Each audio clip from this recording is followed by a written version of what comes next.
For Louisiana versus all y'all, Jarrett Roser here with 2025 Lutcher standout Reshad Sterling, Houston commitment to Coach Willie Fritz and company that a lot of folks in Louisiana certainly know very well, and now officially an LSU target with the offer coming in on Tuesday from the home state Tigers. So very exciting day. Reshad, appreciate you taking a few minutes to chat about just kind of your background all the way leading up to present, man. Congrats again. How's it going? It's going good. It's going good. Well, let's start like I told you with some of the newest information. LSU, a school that certainly guys all over Louisiana and definitely down there in the river parishes grow up watching. They extended the offer on Tuesday.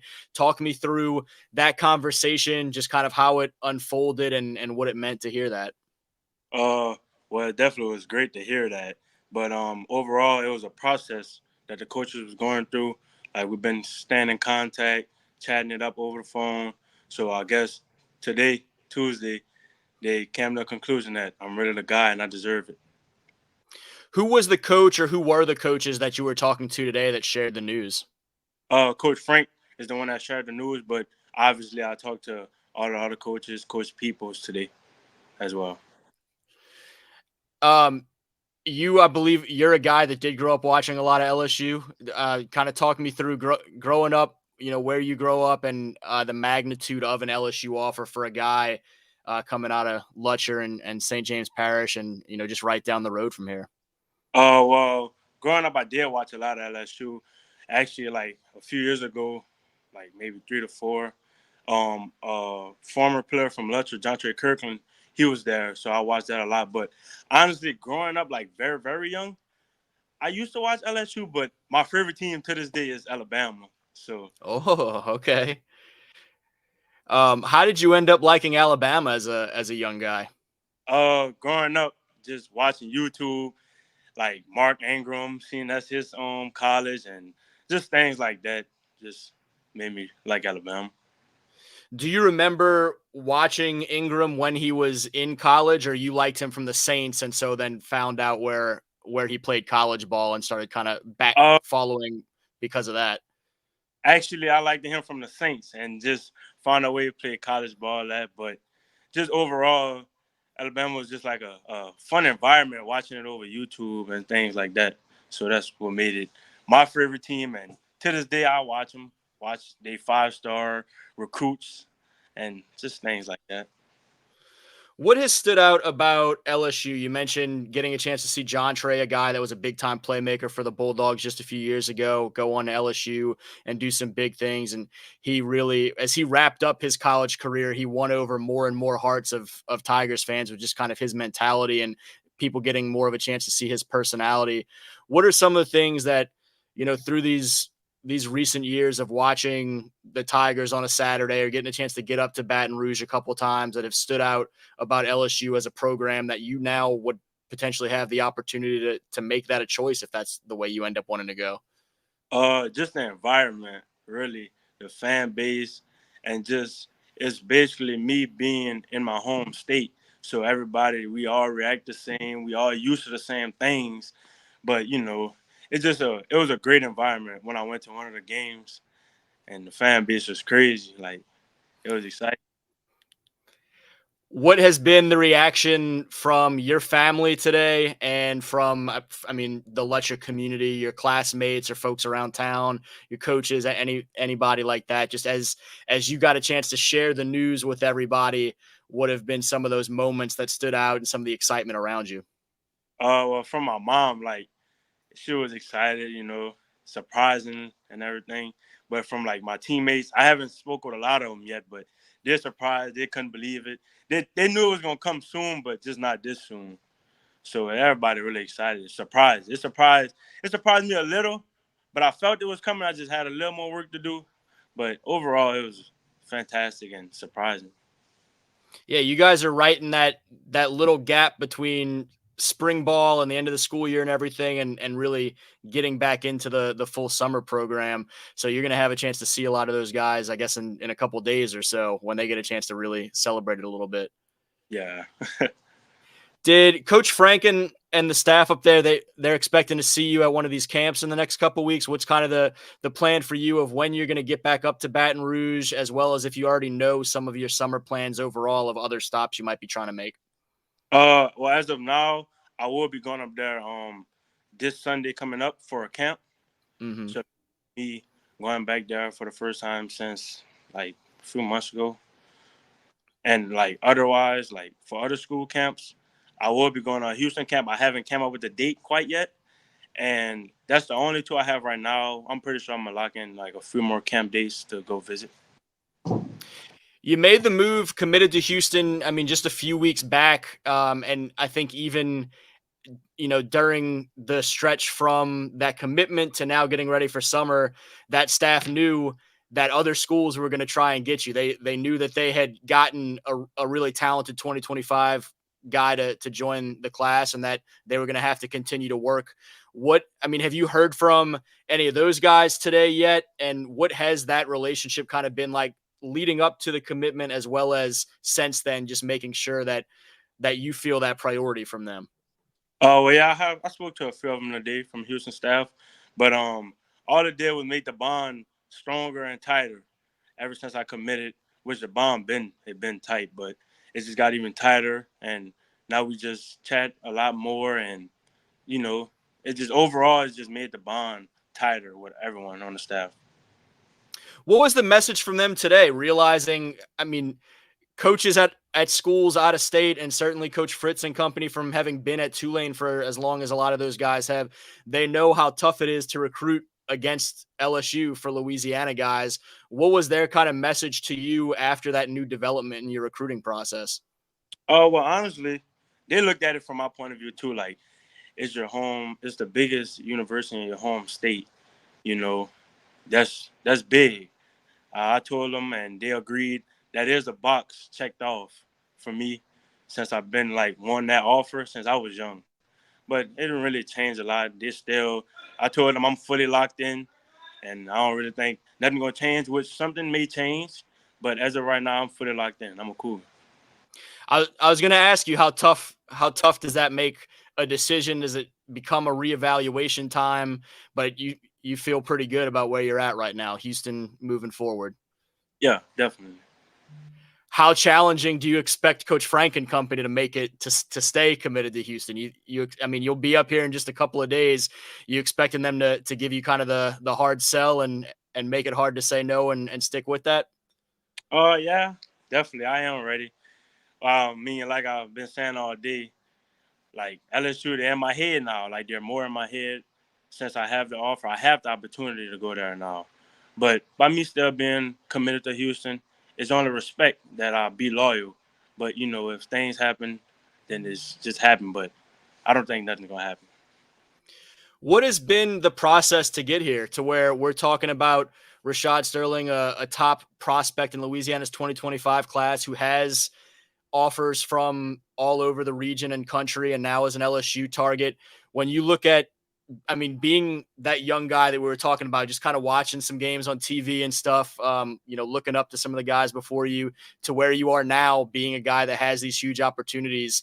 Talk me through what that journey has looked like behind the scenes, the work that's gone in, and how cool it is to see these things paying off now as you prepare for senior year. Uh, it's really God leading my path, honestly. Like everything I done been through, it's just God leading my path. Cause this was a dream. This was my dream. So now it's into play. Now it's how I'm gonna react while I'm inside of this dream at this moment. But it's definitely me. Like there's a lot. He really working. He working on me, constantly working on me. He not done. So that's really the main thing. I just thank God every day, actually, every night for the opportunity that I have. Do you remember the first time that it kind of clicked for you that you were going to have a chance to be you were going to have a chance to have some pretty special opportunities in football? Whether it be from a really young age, always having that confidence, or a point, middle school, early high school, whatever it may be, where the light bulb went off and you realize, okay, that dream from back when, this is kind of, we're heading that direction now, and some things are starting to feel a little bit more real. Well, honestly, it still haven't really hit. Honestly, it's just I think it's because I be being so humble. Like you will never hear me talking about how many offers I got, what's gonna be my next offer, things like that. I just try to be humble because the people I'm around, I don't want them to feel like, oh, he bragging. I want everybody to be great. So by me being humble, I'm at the school right now. I was lifting. I was lifting.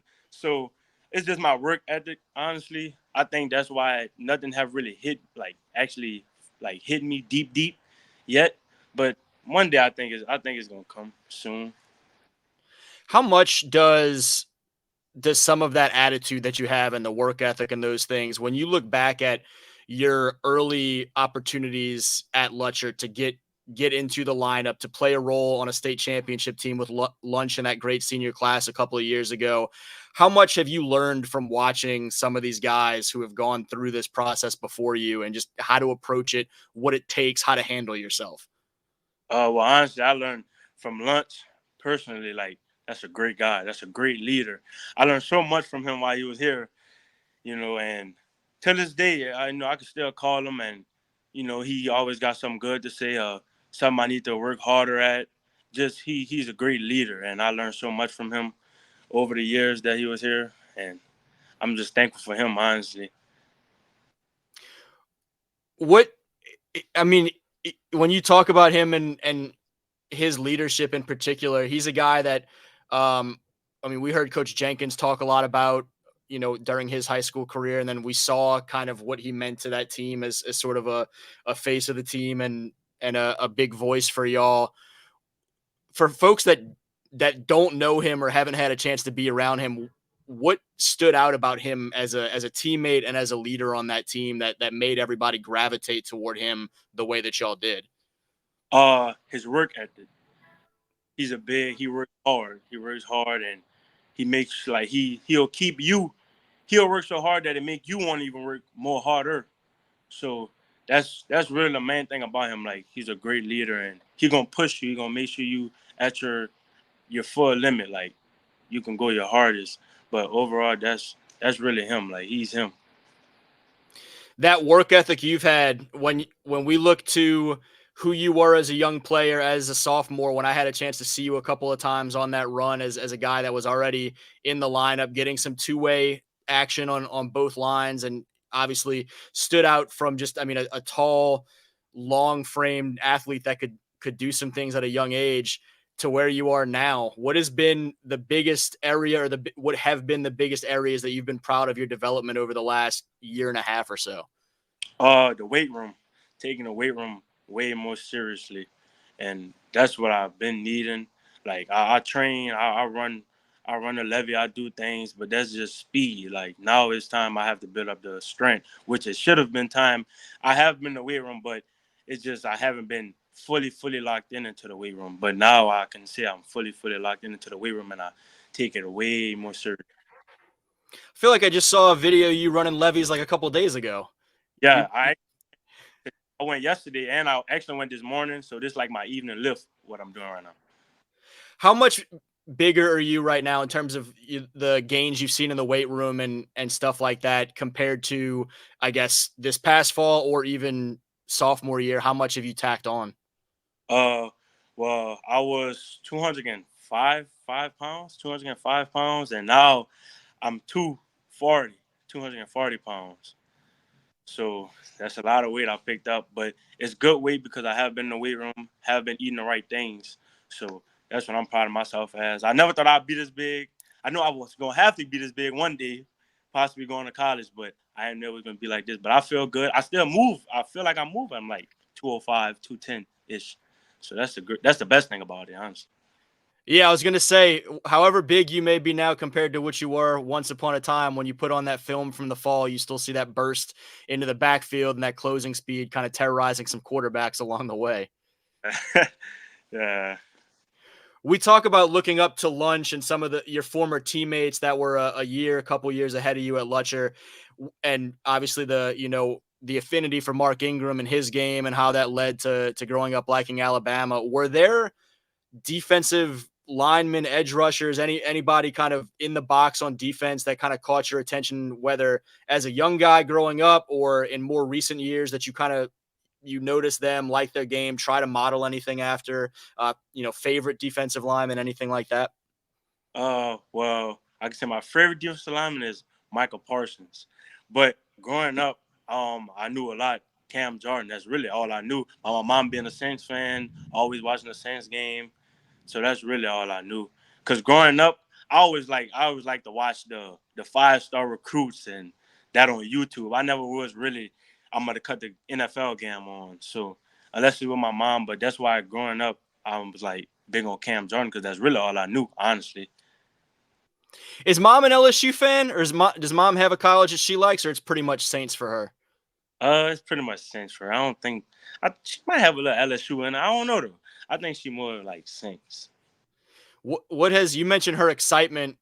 Has she had much to say today in terms of now what to do moving forward? Whether she's been like, you know what, it's been Houston, it'll be Houston, or we got to take this LSU offer really seriously, or this is how we need to kind of evaluate some of the new information that's come into play. What have y'all had a chance to talk that much about that side of it, or it's just been kind of the initial excitement so far?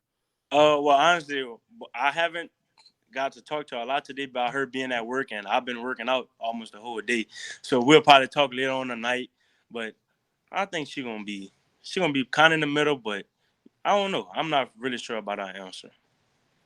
Good deal. Well, Reshad, I appreciate you taking some time to chat through all of it with me, man. Been a been a long time waiting to get a chance to connect, and today made as much sense as any for sure. Yeah, definitely.